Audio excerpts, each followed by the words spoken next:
Hi guys! Magandang buhay! Especially sa mga kapango. Meron kasi akong pinost sa TikTok na sabi ko nga na si Lucky Boy ay Parvovirus survivor. So meron nag-comment sa TikTok na paano daw gumaling si Lucky. So dapat na-replyan ko na lang kaso masyadong mahaba kaya ginawan ko na lang ng video.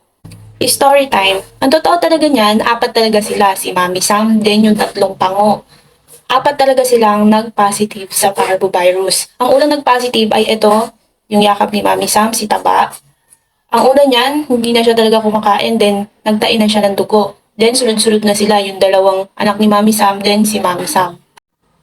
Yung napansin ko nga na may kakaiba na kay Taba, dinala na namin siya sa vet. Then tinest nila si Taba, kinuhanan siya ng CBC, para sa blood parasite and parvovirus. Then lumabas sa CBC niya na mababa nga yung platelet niya dahil nga dumumi siya ng dugo.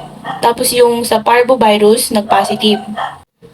Nung nag-positive si Taba, pinalagyan na namin ng dextrose, then yung mga gamot, pinadaan na sa dextrose niya kasi nga hindi din siya makakainom ng gamot or makakakain dahil sinusuka lang niya. Ang ginawa na lang namin, in-outpatient na lang namin si Taba kasi kawawa naman, hindi niya kami makikita, then nakakulong lang siya doon sa bed. Kaya ang ginawa namin, pinadextrosan na lang siya. Then meron sa kanya na reseta na 4 na gamot, dalawang antibacterial, then yung isang pampalakas na immune system, tsaka yung papainom sa kanila kapag nagsuka sila.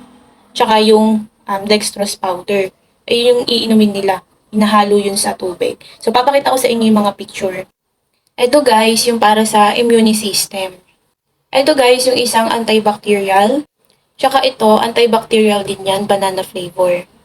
So, ito yung guys, yung sinasabi ko na kailangan ipainom sa kanila kapag sumusuka sila. Ito yung dextrose powder na hinahalo sa tubig para kahit hindi sila kumain, meron pa rin nutrients na nakukuha. At guys, ito yung recovery food na to ng Royal Canin. Nakatulong din talaga yan kasi sobrang durog na durog niyan. Then isi-syringe mo lang sa kanila, ipo-force feed mo kasi sila ng every 15 minutes. Tsaka yung Cerelac na banana and strawberry. Malaking tulong din talaga yon para sa kanila. Kasi yun yung ginagamit ko talagang pagkain nila nung hindi sila kumakain. Ang nakakalungkot niyan guys, kahit na hiniwalay na namin yung tatlo kay Taba, nahawa pa rin talaga sila. Kasi napakabilis talaga makahawa ng parvovirus, grabe. Kaya ang nangyari, lahat sila pinabit. So, inuwi din namin sila ulit. Dinextrose lang sila sa bahay.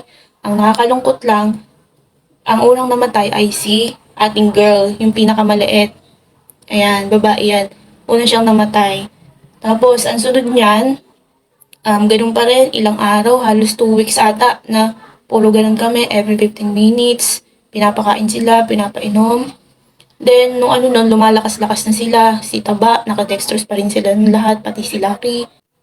Masayang-masaya na ako nun guys, kasi nga, nakakain na ng kusa si Taba, nakakainom na siya ng tubig ng sarili niya, tapos bigla na lang siya umiyak. Tapos nung pinuntahan ko siya, grabe talaga guys. Nakita ko talaga kung paano talaga mamatay si Taba. Grabe, hirap na hirap siya huminga. Tapos biglang, nagbago na yung kulay ng mata niya. Tapos hindi na siya huminga nun. Sobrang talaga iyak ko. Tapos dinala namin sa vet. Ang sabi nga ng vet na, hindi daw talaga makikita na magaling na dahil daw bigla-bigla nga daw atake yan. Na kahit na nakakain na siya, nasa loob daw ng tiyan talaga nila yung virus na hindi daw nakakalabas. Kaya ayun talaga guys, grabe talaga. Halos magkasunod sila ni ating girl na matay. Nakakaiyak. Kaya ang nangyari noon, pinag-iwalay pa rin namin si Mami Sam at si Lucky. Then nakadextrose pa rin sila noon. Pinapakain talaga namin every 15 minutes yung mga binigay na gamot. Sinunod namin.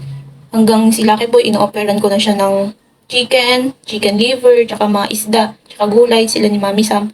Then kumain na sila noon. Tuloy-tuloy ko lang pinapainom sa kanila yung gamot, tsaka yung dextrose powder, tsaka yung palagi ko lang sila binibigyan ng tubig at pagkain hanggang nga sa lumakas na sila. Kaya every night talaga nung guys, nagdadasal talaga ako na gumaling sila. Kaya thankful pa rin ako na kahit hindi nakasurvive yung dalawang anak ni Mami Sam, nakasurvive naman si Mami Sam at si Lucky Boy. Kaya ngayon, malaki na sila at sobrang healthy. Grabe guys, naiiyak pa rin talaga ako kapag naaalala ko. So, iyan nga yun si Lucky Boy nung tinanggal na yung dextrose niya. Grabe talaga kasi namagarin yung paa niya nun dahil ang tagal din niya naka-dextrose. Ayan guys, makikita nyo talaga yung pinakabilog ni Lucky Boy sa paa niya. Yan talaga yung pinagturukan ng dextrose. Kasi ilang beses siya binalik-balik sa vet para ayusin yung dextrose niya. Kaya ayan no, namaga talaga kakatusok. Buti na lang talaga gumaling na. Halos sa 2 weeks namin nagamutan, grabe, sobra talaga akong stress nun. Kasi yung time na yun talaga, exam day ko pa yun or exam week. Kaya hindi talaga din ako nakapag-focus sa exam ko kasi inuna ko talaga sila. Ang ginagawa ko nga kasi, puyat ako, dahil every 15 minutes, kailangan silang pakainin, kailangan painumin. Pero worth it naman talaga lahat kasi ito na si Lucky Boy ngayon, di ba?